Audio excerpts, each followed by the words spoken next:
Shalom. Saya disuruh bilang shalom juga sama Studio 8, betul ya? Berarti di Studio 8 lihatnya di sini, di layar ya? Jangan pikir lagi nonton film The Rock ya, Studio 8 ya. Saya pernah pergi sama sahabat saya beberapa tahun yang lalu ke Candi Borobudur. Ini kejadian kira-kira 15 tahun yang lalu. Tiba-tiba ada anak kecil datang ke saya bilang gini, ngomong Jawa ya, iki The Rock loh, sama temannya. Sebelum saya bilang saya bukan, dia minta saya foto sama dia. Saya berpikir, ya udahlah foto doang, cuman berapa anak. Saya nggak tahu di belakangnya dia, ternyata teman-temannya itu rupanya mereka grup dari sekolah. Mereka telepon mamanya sama mbak yang lagi nunggu di bawah candi. Jadi saya lagi foto-foto sama mereka, tiba-tiba di depan saya tanpa saya sadari naik, ada 100 orang ngantri mau foto sama saya. Dipikirnya saya The Rock. Ya udahlah, jadi udah nggak bisa ngapa-ngapain. Teman saya sahabat saya ini orang Amerika, teman kuliah saya dulu. Dia nggak tahu what's going on. Dia tanya gini, what's going on? Terus saya bilang, they thought I was The Rock. Terus mereka, wow, that's so cool, man. Terus dia lagi ngomong sama saya, orang-orang ini ngelihat dia. Mereka bilang, loh, itu temannya The Rock. Mereka juga foto sama dia. Terus teman saya bilang gini, I like this. Dia bilang gitu, don't stop this. Jangan ngaku lo bukan The Rock. Biarin aja, dia seneng banget foto-foto. Saya udah nggak tahan karena udah terlalu banyak orang. Saya nyamperin satpam yang ada di situ. Mas, jalan keluar lewat mana? Satpamnya gini, loh bukan The Rock tuh. Bukan mas, orang Jakarta, gimana sih gitu. Itulah makanya. Saya bilang bukan The Rock. Oke, ada sebuah kata yang sangat dekat di hati saya. Dan saya besar di dalam pengertian ini dan selalu, ini mungkin salah satu kata yang saya belajar sejak saya kecil.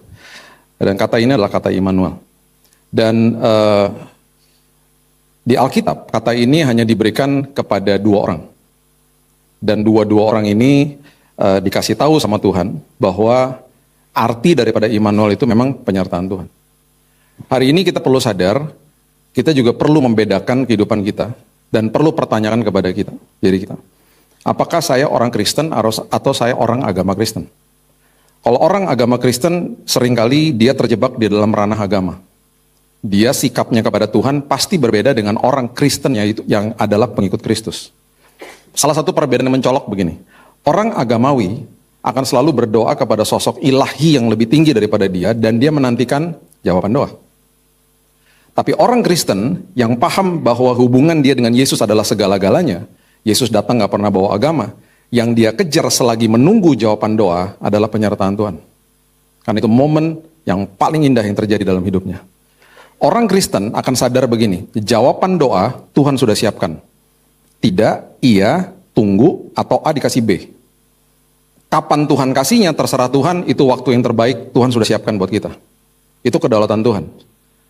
Ya.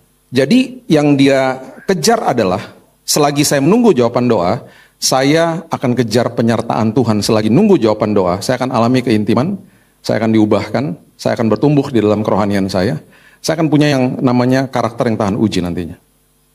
Itu yang terjadi. Nah, orang-orang seperti begini, ketika dia mengalami penyertaan Tuhan, hal besar terjadi dalam hidupnya. Dan itu kata atau arti daripada kata Immanuel. Nah, banyak orang yang miss atau kehilangan momen ini karena ya mereka kejar jawaban doa. Mereka kecewa sama Tuhan lah, karena mereka punya timeline sendiri. Ini loh Tuhan, saya udah minta begini, kapan sih dikasihnya gitu. Nah itu sebabnya kita harus bisa bedakan ya, titik kita mulai hubungan kita sama Tuhan, itu bukan titik memberi. Bukan, nggak ada buktinya. Dan itu tidak alkitabiah sebenarnya. Titik hubungan kita sama Tuhan, vertikalnya kita adalah terima dari Tuhan. Itu titik awal. Kalau kita ngerti prinsip ini, merdeka kita. Banyak orang stres karena mereka terjebak di dalam ranah agama. Makanya kekristenan, kepercayaan kepada Kristus, semua kepercayaan kan dilembagakan. Karena dilembagakan, timbullah agama-agama. Semua agama akan melakukan ritual dan tata ibadah untuk mencari ilah yang lebih tinggi daripada dia. Dengan semua yang dia lakukan untuk Tuhan.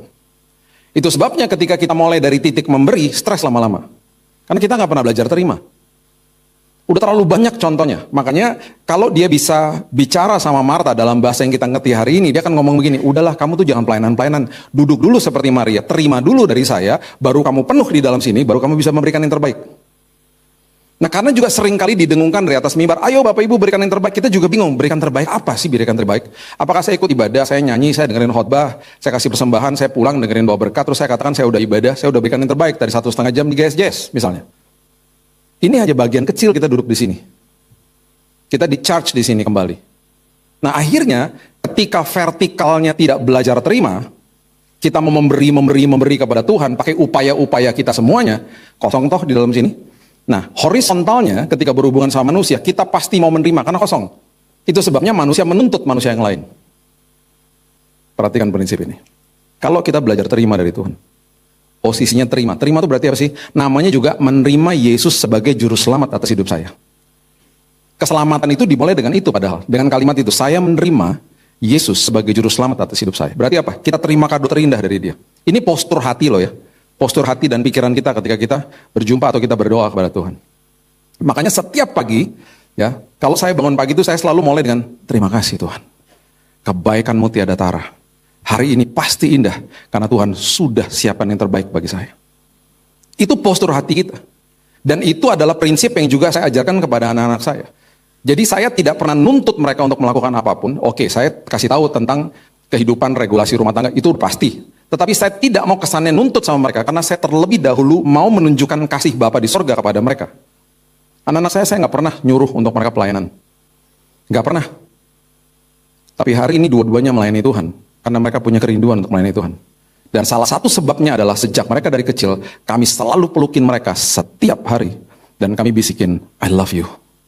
Dia mau buat salah, dia mau buat nakal dan lain sebagainya, kita tegur dengan kasih, kita peluk lagi sampai kapanpun.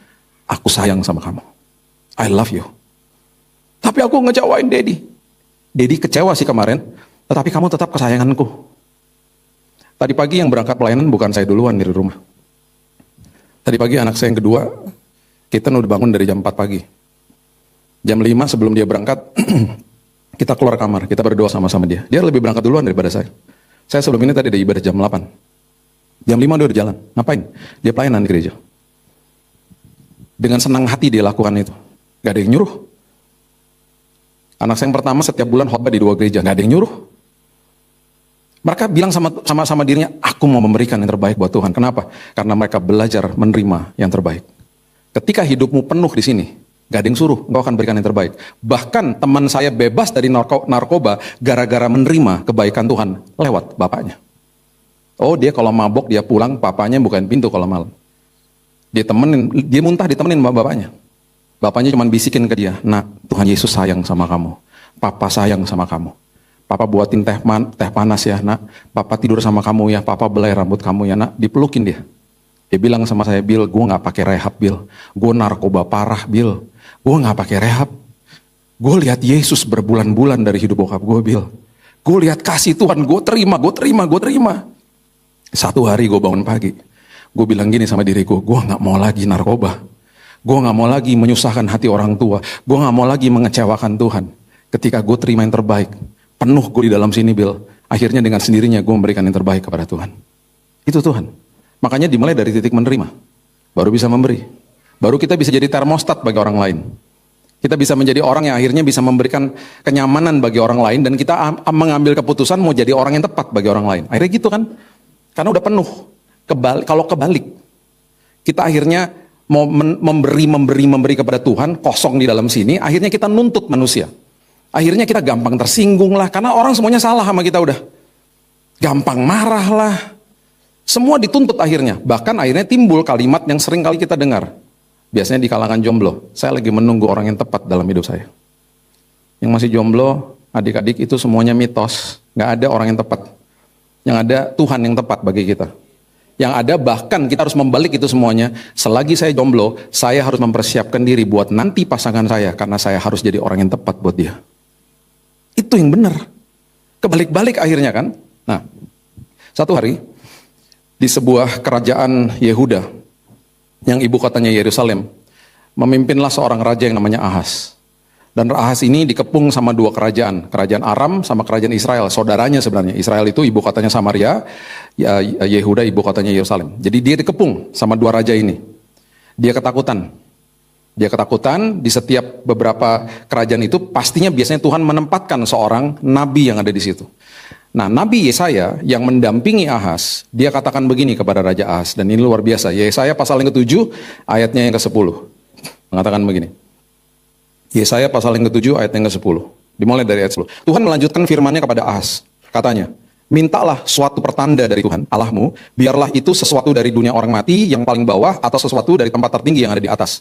Bayangin ya, kita kalau berdoa, seringkali kita yang minta tanda sama Tuhan. Ini enggak, Tuhan datang lewat Yesaya, bilangin sama Ahaz, dia minta tanda apa aja, saya akan kasih. Supaya dia tahu bahwa saya akan menyertai dia ketika dia dikepung sama kerajaan itu. Dua kerajaan itu. Tuhan loh yang nawarin, saya akan berikan pertanda. Mau dari dunia orang mati, dunia orang hidup, saya yang kasih deh.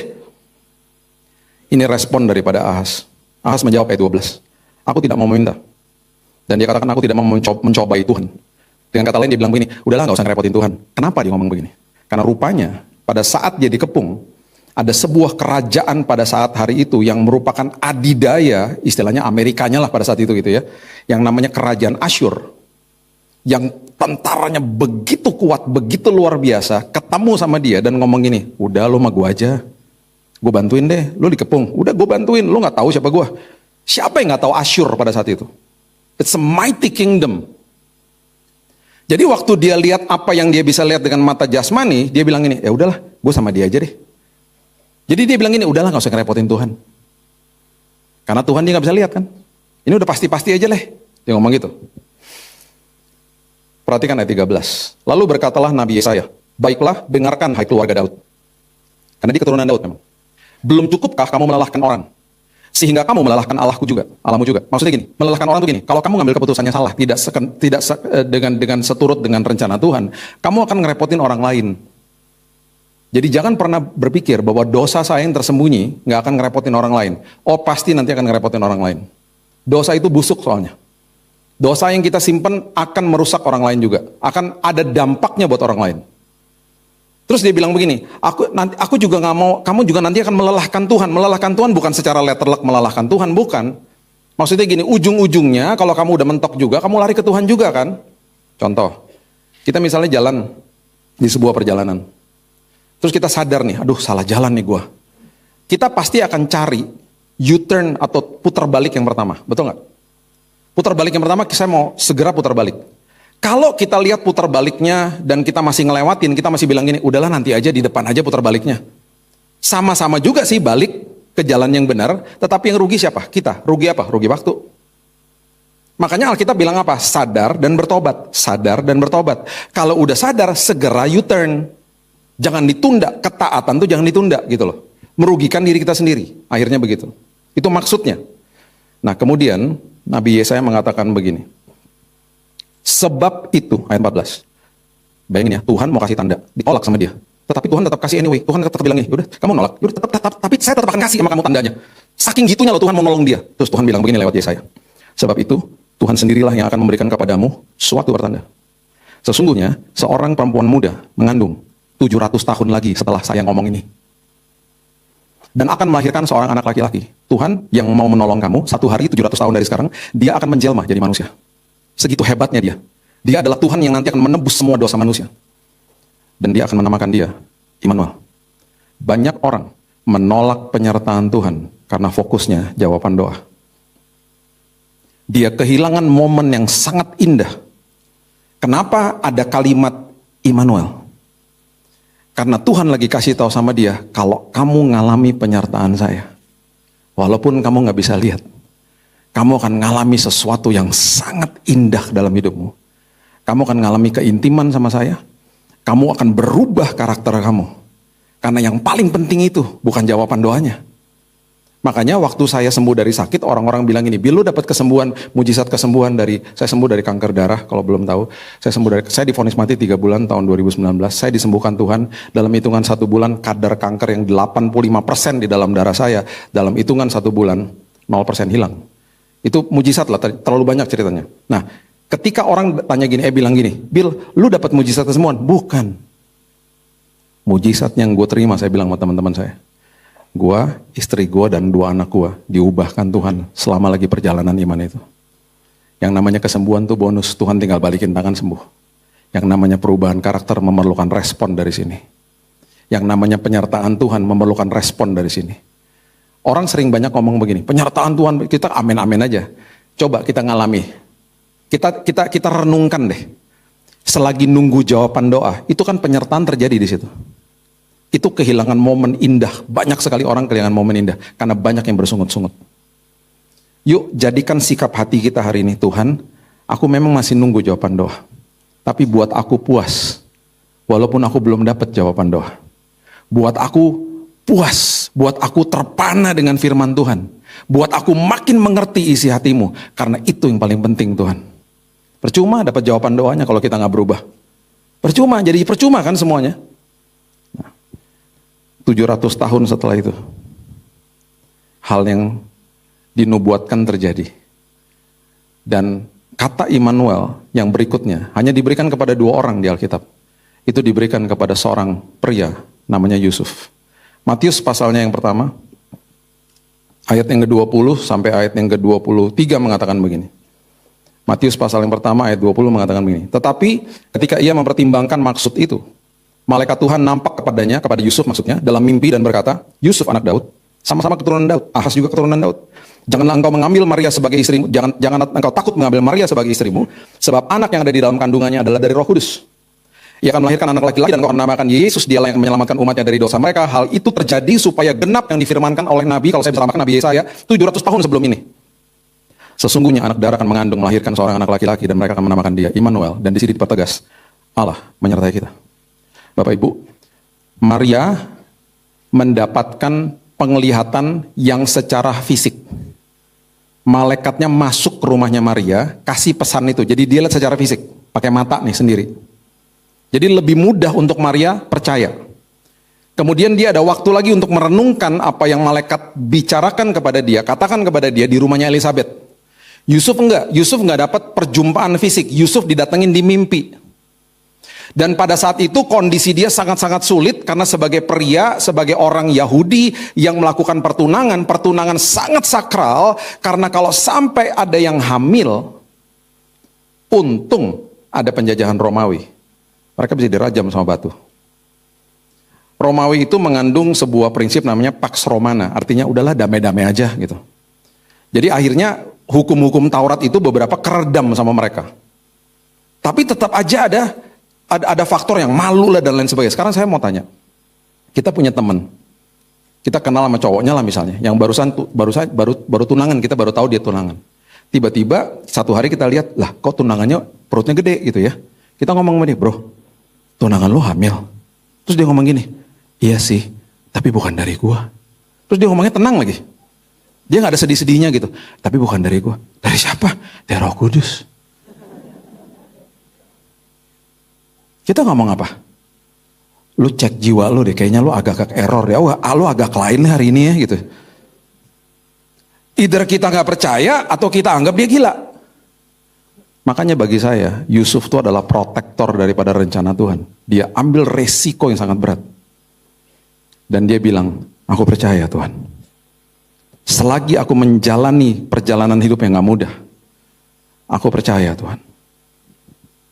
Itu sebabnya Bapak Ibu, yang terjadi adalah ketika orang, kalau saya bisa ambil sebuah gambaran begini ya, misalnya gini, ada orang yang kita bilang dalam kondisi manusia tuh normal, dan memang normal sih. Di level yang paling bawah, gak lihat, gak percaya. Ya bener lah, karena sampai kapanpun mata ini lebih berkuasa daripada telinga. Mata dan telinga adalah pintu gerbang hati. Makanya di 2 Petrus 2 ayat 7-8 dikatakan orang Lot orang yang benar karena melihat dan mendengar perbuatan mereka, perbuatan orang di dalam dunia yang jahat, jiwanya tersiksa. Hati-hati loh, kita juga bisa begitu. Jiwa kita bisa tersiksa kalau kita nggak jaga penglihatan dan pendengaran. 2 tahun lalu saya pernah katakan Indonesia menempati urutan pertama di dunia, bukan Olimpiade, jangan bangga. Nomor 1 di dunia orang-orang di depan sosmed 5 jam per hari. Saya berharap tahun lalu 2024 turunlah rankingnya, berarti kan membaik. Ini enggak, tetap nomor 1 dan angka jamnya nambah jadi 7 jam per hari.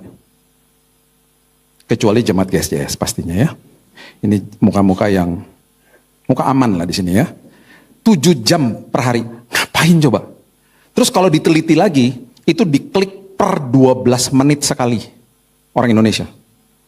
Oke, 24 jam kita kurangin 8 jam tidur lah, berarti tinggal 16 jam. Kita bagi dengan 12 itu, dengan menitnya, kita bagi dengan 12 per hari. Orang ngeklik HP-nya 80 kali. Klek, klek, klek. Makanya orang lagi ngomong begini-begini terus. Ngomong begini lagi, ngomong begini lagi. 80 kali. Sekali lagi, kecuali jemaat KCS. Ngeri. Orang gak jaga pintu gerbang hatinya, input menentukan output lah. Yang masuk sampah, yang keluar sampah, pasti. Itu yang terjadi. Makanya seringkali orang karena memang gak lihat, ya gak percayalah gitu. Semuanya apa yang dia lihat, apa yang masuk ke dalam matanya dia. Dan kalau mau dibandingin pintu gerbang hati, mata lebih berkuasa daripada pendengaran. Misalnya ada orang ngomong gini, gue denger di Moy ada sale misalnya. Ada sale akhir pekan misalnya. Terus kita ngomong gini, salah loh, gue baru dari sana, gue lihat sendiri gak ada apa-apa. Percaya gak dia? Percaya. Mata, penglihatan menganulir yang namanya pendengaran. Jadi mata tuh berkuasa banget. Itu merekam semua yang kita lihat. Makanya orang bisa gak percaya. Gak lihat, gak percaya. Ahas. Level di atasnya, udah lihat, gak percaya. Siapa? Petugas kuburnya Yesus. Lihat sendiri itu prosesi kebangkitan terjadi. Mereka ngadu kepada mahkamah agama. Mahkamah agama bilang apa? Lu jangan ngomong kemana-mana ya. Bilangin aja tuh tubuhnya dicuri sama murid-muridnya. Alkitab mengatakan kebohongan itu tersiar sampai hari ini. Makanya gak sampai 5% percaya Yesus. Saya lagi koresponden sama satu gereja yang ada di Gunung Hermon. Gereja yang ada di Israel.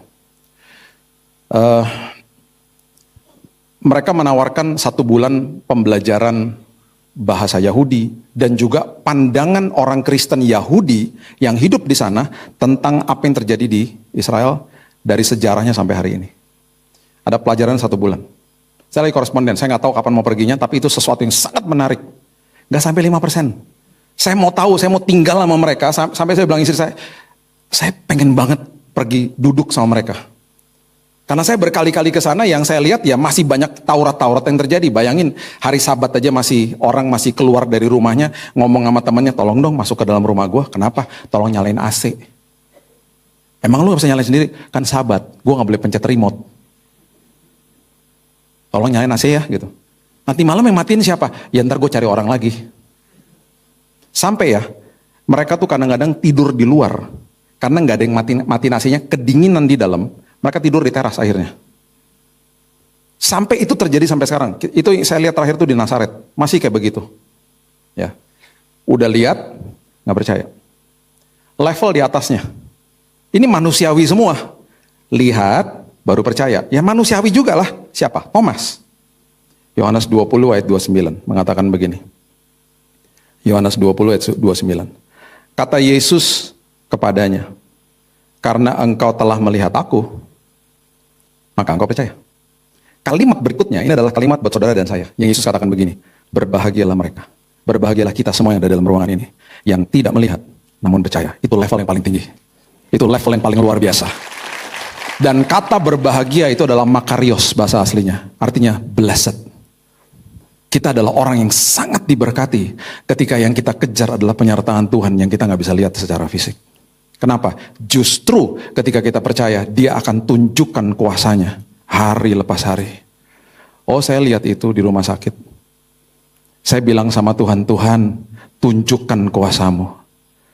Saya terlalu banyak cerita lah. Saya ada di lantai 8 waktu saya dirawat, itu lantai kemo, orang mati setiap hari. Orang menjerit, orang menangis, orang mau bunuh diri itu di lantai 8. Itu lembah kekelaman saya lah. Saya lihat penyertaan Tuhan hari lepas hari. Dan itu yang membuat saya dan istri saya berubah di situ. Banyak terjadi pemikiran yang baru. Wow Tuhan. Karena betul-betul saya jalan di dalam lembah yang paling dalam. Yang sangat gelap. Setiap hari di samping saya orang kena kanker paru-paru. Dia batuk gak ada habisnya. Saya tumpangin tangan di tembok. Tuhan, saya dengernya aja capek. Tuhan, kasihanilah dia Tuhan. Besoknya batuknya stop. Saya tanya sama suster, udah membaik ya suster? Enggak Pak, tadi pagi dia meninggal. Saya gak berani doain orang lagi habis itu. Tuhan mau suruh saya doain, suruh istri saya, kamu yang doain. Ntar mati lagi orangnya. Itu saya lihat tiap hari. Pintu dibuka sama suster, lihat kamar di sebelah kan, itu orangnya lagi menjerit-jerit di lantai. Karena saudaranya baru meninggal. Saya lihat jenazahnya, lihat itu ngeri banget. Hari lepas hari mengerikan. Suster yang di lantai 8, itu mereka sudah di training untuk ngadepin kayak begitu. Dan mereka selalu harus senyum. Makanya saya foto sama mereka satu-satu, saya bilang, you guys are so amazing. Luar biasa mereka. Nah, Thomas yang gak percaya ini, dia pergi ke negara India. Dan waktu dia sampai di sana, Thomas ini dibunuh Bapak Ibu di India. Semua murid Yesus mati martir kecuali Yohanes. Dia dibunuh di India, ditusuk perutnya sama the pagan, sama orang-orang yang menyembah berhala pada saat itu. Dan kuburnya masih ada sampai hari ini di sebuah daerah namanya Milapore. Milapore itu bukan kota, tetapi seperti Kelapa Gadingnya gitu. Milapore itu adalah bagian daerah di dalam sebuah kota yang namanya hari ini kalau kita buka map India itu namanya Chennai. Atau yang dulu dikenal dengan kota namanya Madras. Madras. Di tahun 1930, ada sepasang suami istri datang dari kota Madras ke Indonesia. Mereka datang sebagai ekspatriat, dipanggil sama perusahaan rokok namanya BAT di Pasuruan. Mereka kerja sebagai akuntan di sana. Mereka kerja di sana, mereka udah Kristen. Mereka Kristen. Karena ini adalah hasil dari penginjilan Thomas. Mereka datang dari kota itu. Kuburnya Thomas masih ada sampai hari ini. Bapak Ibu kalau ke Milapore, ke kota Chennai hari ini, itu masih ada kuburnya, Saint Thomas, masih ada kuburnya di situ. Nah, mereka datang, mereka kerja di Pasuruan, mereka kemudian mulai traveling, Cirebon, Semarang, dan lain sebagainya. Mereka mulai punya anak. Dan mereka punya 8 orang anak. Lama-lama mereka nggak tahan kerja di pabrik rokok, mereka mengeluarkan diri dari situ, mereka menetap di kota kecil namanya Batu Malang, dan kedua orang ini adalah opa oma saya. Waktu mereka punya anak semuanya, mama saya anak yang paling kecil, paling bontot, anak ke-8. Sebelum mereka meninggal, saya nggak pernah ketemu sama mereka, mereka adalah pahlawan iman bagi saya, mereka bilang begini, dan mereka punya visi yang luar biasa. Mereka nggak tahu satu hari akan ada era digital seperti hari ini. Mereka bilang begini, sebarkan Injil ke Indonesia ya nak, kepada 8 orang anak. Dan mereka bilang begini, lewat literatur. Karena di dalam pikiran mereka, kalau menyebarkan Injil lewat cetakan, lewat waktu itu ada traktat buku dan lain sebagainya, kamu bisa menjangkau banyak orang. Cetak buku nak, kirim ke seluruh Indonesia. Itu mandat daripada mereka. Mereka punya visi seperti itu. Mereka meninggal. 8 orang anak ini sangat miskin. Dari 8 itu ada 1 pria. Dan dia bilang gitu, itu berarti om saya. Dia bilang gini, sama kakak dan adiknya, dia anak tengah. Saya pergi ke Jakarta ya. Doakan saya. Supaya saya dapat usaha, supaya saya bisa bawa kalian ke sana. Tahun 60-an dia pergi ke Jakarta. Puji Tuhan, Tuhan pertemukan dia dengan orang yang tepat, dia mulai usaha kopi. Makanya saya suka kopi. Saya dibesarkan keluarga seperti itu. Dan suka baca. Nah, waktu mereka mendirikan usaha itu, om saya mendirikan usaha itu, udah ada uang sedikit, dia bilang sama kakak-kakaknya dan adik-adiknya, ayo ke Jakarta. Semua pergi ke Jakarta, tinggal 1 disisakan karena dia harus mengembalakan gereja itu. Gereja itu adalah gereja GPDI. Sampai hari ini masih ada sepupu saya yang mengembalakan di sana. Dia panggil semua ke Jakarta, termasuk mama saya. Mereka pindah ke Jakarta, mereka tinggal, kalau Bapak Ibu pernah lewat Metropol, di belakang bioskop Metropol itu ada flat 3 lantai, mereka sewa di situ. Kalau Bapak Ibu lihat di sebelahnya itu ada gereja Isa Al-Masih, itu dulu rumah saya di situ. Tahun 75 diserahkan kepada gereja. Jadi kami besar di situ. Jadi mereka bawa semua, om saya bawa mereka ke sana. Di tahun 60-an, mama saya nyanyi di sebuah paduan suara berjemaat di sebuah gereja namanya GPDI juga di Ketapang. Disitulah dia ketemu sama seorang pria berkulit putih dari Tomohon Manado, namanya John Lantang. Mereka lihat-lihatan di paduan suara, mereka jatuh cinta. Yang satu kulitnya gelap, satu kulitnya putih. Saya tanya sama mama, waktu papa jatuh cinta, kan kalau sekarang kita WhatsApp-WhatsAppan, kasih-kasih kode. Si papa gimana? Mama suka dikasih surat. Habis kita nyanyi di paduan suara, mama diselipin surat. Surat apaan? Surat cinta. Papa ngomong apa? Katanya mama, I'm a beautiful black woman, katanya gitu. Itu kata papa saya emang lebay banget deh. Suka kasih bunga, dan itu papa, that's my dad. I miss him. Dia udah pergi 15 tahun yang lalu. Mereka nikah, akhirnya papa bergabung di usaha kopi. Okay? Di tahun 67, mereka berembuk semua keluarga. Setelah dapat uang sedikit dari usaha kopi, mereka berembuk, mereka bilang gini, yuk kita buat yayasan dan kita buat yang namanya percetakan supaya kita bisa sebarin Injil seperti orang tua kita katakan. Mereka dirikan toko buku Immanuel tahun 67. Mereka sebut nama Immanuel karena ketika mereka bicara mereka bilang begini, Tuhan menyertai kita. Kita orang-orang miskin, kita dari kampung, dan Tuhan menyertai kita. Dan bahkan mama saya selalu bilang, kita ini hasil dari penginjilannya Thomas, yang tidak percaya sama Yesus ketika dia tidak lihat. Mereka pakai nama itu Immanuel.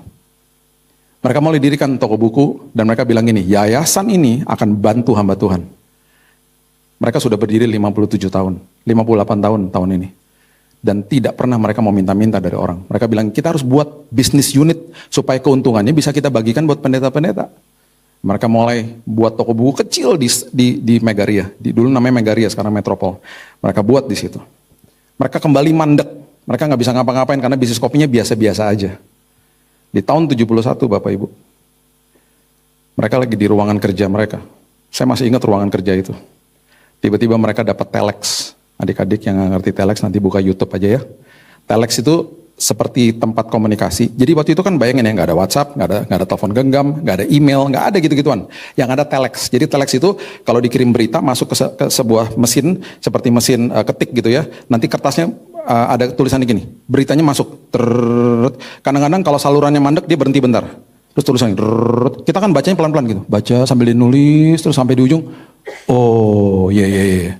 Terus datang, terus tulis lagi, itu telex.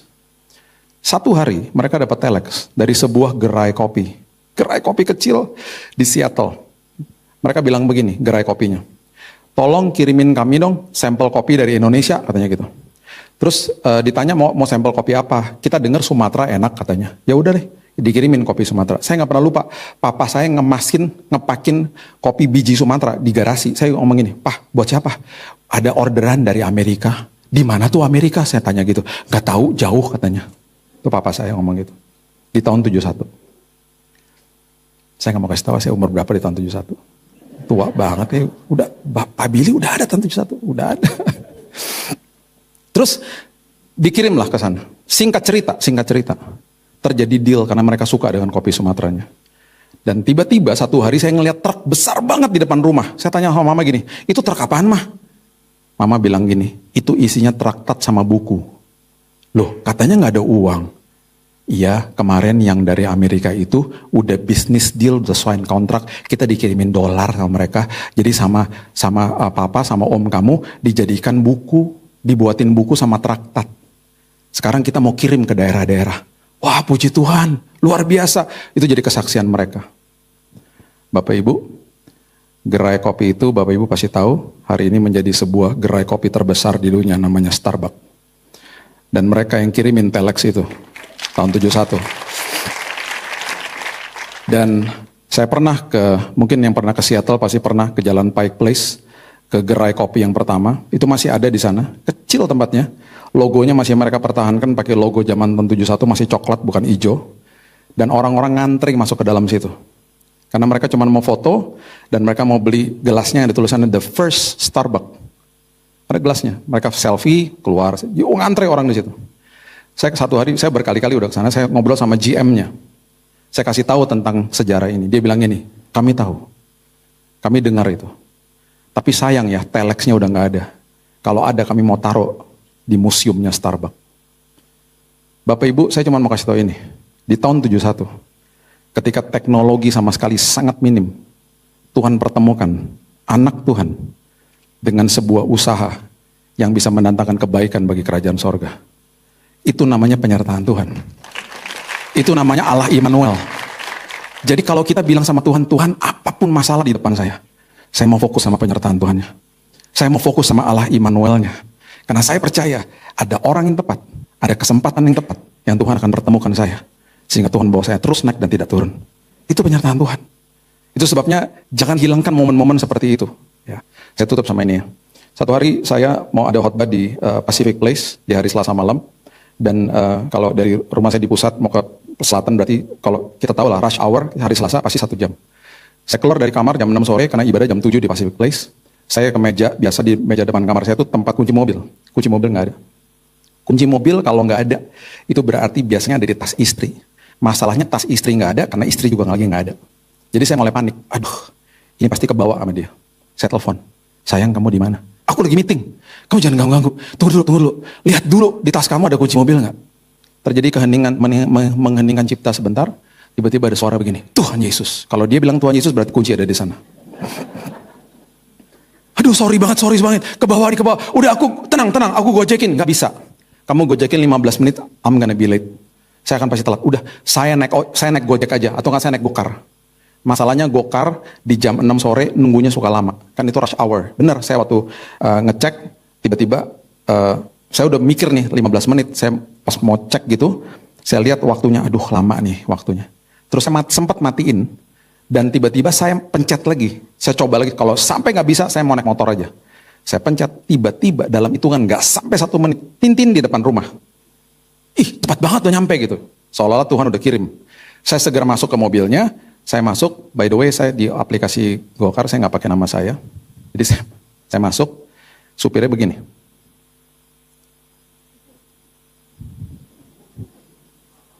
Maaf Pak, ini Pak Billy ya? Iya, kenapa Pak? Terus dia nangis. Saya baru nonton khotbahnya Pak, dikirimin nama keluarga saya Pak. Pak, terima kasih Tuhan. Tuhan kirim Bapak ke mobil saya Pak, saya lagi banyak masalah Pak. Iya Pak, jalan. Tapi selama jalan boleh konseling Pak? Iya boleh Pak, boleh. Cepat jalan, telat nih gua. Ya, selama perjalanan dia konseling sambil nangis. Sampai berkali-kali saya bilang ini, lihat ke depan Pak, lihat ke depan. Singkat cerita kita sampai di Pacific Place. Jam 7 kurang 5, masih ada waktu toh? Saya bilang ini, Mas ke bawah aja, ke basement. Ngapain? Kita bisa doa sebentar ke bawah, masih ada waktu nih. Jangan di depan lobi, ntar diusir satpam. Kita di bawah, kita doa. Udah selesai? Dia bilang ini, makasih ya Pak. Terus saya juga bilang ini, makasih juga Pak. Saya juga harus berubah. Ketika pintu ditutup, rupanya Tuhan mau pertemukan saya sama Bapak. Saya juga diberkati kok Pak. Bapak juga diberkati. Setelah selesai, istri saya kan feel guilty. Dia jemput saya jauh-jauh ke sana. On the way pulang saya bilang tentang cerita itu. Saya bilang luar biasa ya, Tuhan pertemukan anak-anaknya. Istri saya bilang ini, makanya kalau kunci di dalam tas jangan marah-marah. Nggak gitu juga kali. Kalau ada pintu tertutup, berarti ada pintu lain yang mau dibukakan Tuhan. Dan pasti ada pintu itu luar biasa bagi Anda. Yes, berikan tepuk tangan kita untuk Tuhan kita.